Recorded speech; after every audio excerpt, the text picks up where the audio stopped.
ওয়া বারাকাতুহু। ঋণ খেলাপির প্রার্থী রেখে দুর্নীতি দমনে কথা বিশ্বাসযোগ্য নয় বললেন ডক্টর শফিকুর রহমান।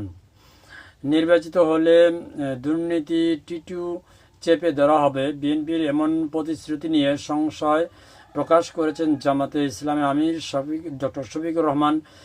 তার মতে ঋণ খেলাপিদের প্রার্থী করে দুর্নীতি দমনের কথা বলা বিশ্বাসযোগ্য নয় বললেন। গতকাল রোববার ঢাকায় একাধিক নির্বাচন জনসভায় এমন কথা বলেছেন জামাতের আমির।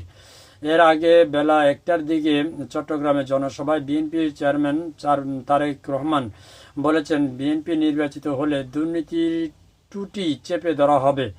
তারেক রহমানের এই বক্তব্যের 2 ঘন্টা পর বিকেল 3:15টার দিকে রাজধানী গ্যান্ডারিয়া খোলা মাঠে ঢাকা 6 আসনের জামাতের আমির নির্বাচনী জনসভায় বক্তৃতা করেন দলীয় আমির শফিকুর রহমান। তিনি বলেন, একটা দল শুনলাম ইদানিং বলছেন তাদের হাতে দেশ আসলে তারা নাকি দুর্নীতি নিয়ন্ত্রণ করবেন।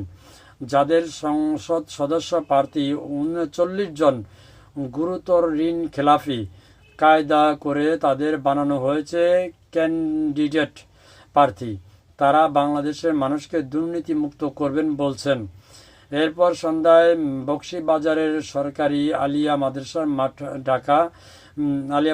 মাঠে ঢাকা 7 আসনের নির্বাচনী জনসভায় বক্তৃতা করেন জামাতে আমির। এখানেও তিনি বিএনপি বা তারেক রহমানের নাম উল্লেখ না করে ওই প্রতিশ্রুতি প্রসঙ্গে কথা বলেন।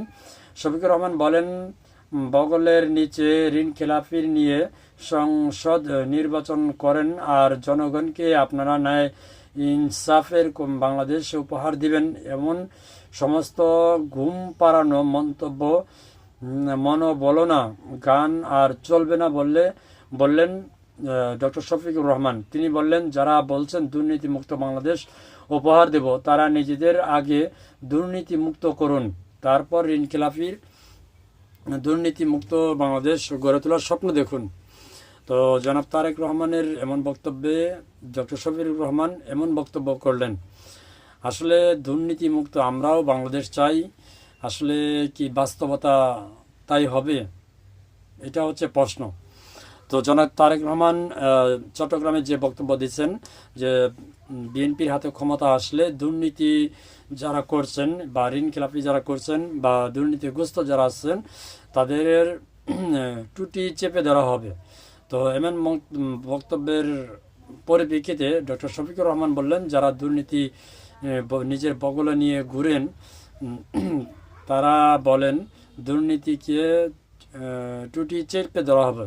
তো এমন বক্তব্য না দিয়ে আগে দুর্নীতি মুক্ত করুন, দুর্নীতি দল থেকে বের করুন, তারপরে এমন বক্তব্য দিন। আসলে দুপক্ষেরই এমন কথাবার্তা চলছে এবং চলমান থাকবে, কিন্তু বাস্তবতা কতটুকু বাস্তব হবে কথাগুলো, এটা হচ্ছে প্রশ্ন, তাই না? তো আমরা আসলে সেই স্বাধীন দেশে স্বাধীনতা লাভ করার পর থেকে দেখতেছি যে দলই ক্ষমতা আসে সেই দলই দুর্নীতিতে জড়িয়ে যায়, এটা হচ্ছে বাস্তব।